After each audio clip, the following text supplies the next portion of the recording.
When you fail at something, it's all about what you do after that matters. So in the Bible, we have two different people to look at.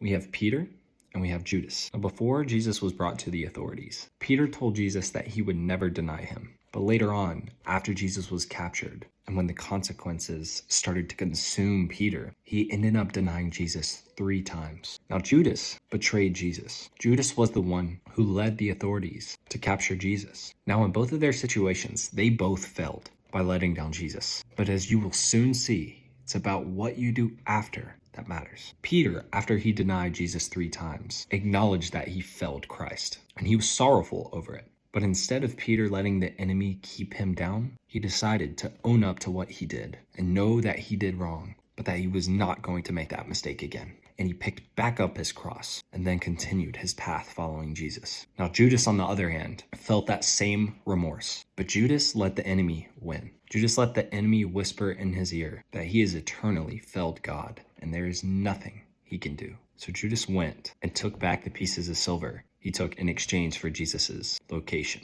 And then Judas went out and hung himself. See, we're all going to be faced with situations in life and times where we fail people and we fail Jesus. But here's the question I have for you. What are you going to do after? That's one of the most beautiful things about repentance in my mind, is that you've done something wrong and you acknowledge that you've done something wrong. And you make that decision there, that you will do anything to prevent you from doing that again. It's turning away from the sin, because you know what sin ultimately leads to. It leads to death. So the moral of this is that you've let God down. You've let your friends down. You've let your family down before. But what are you going to do after that? Because you can't unright your wrongs, but you can change what you're going to do in the future. So I challenge you today to pick up your cross and follow Jesus. It's not too late. If this message touched your heart, please share it. Thank you so much for watching. I hope you have a blessed day. God bless.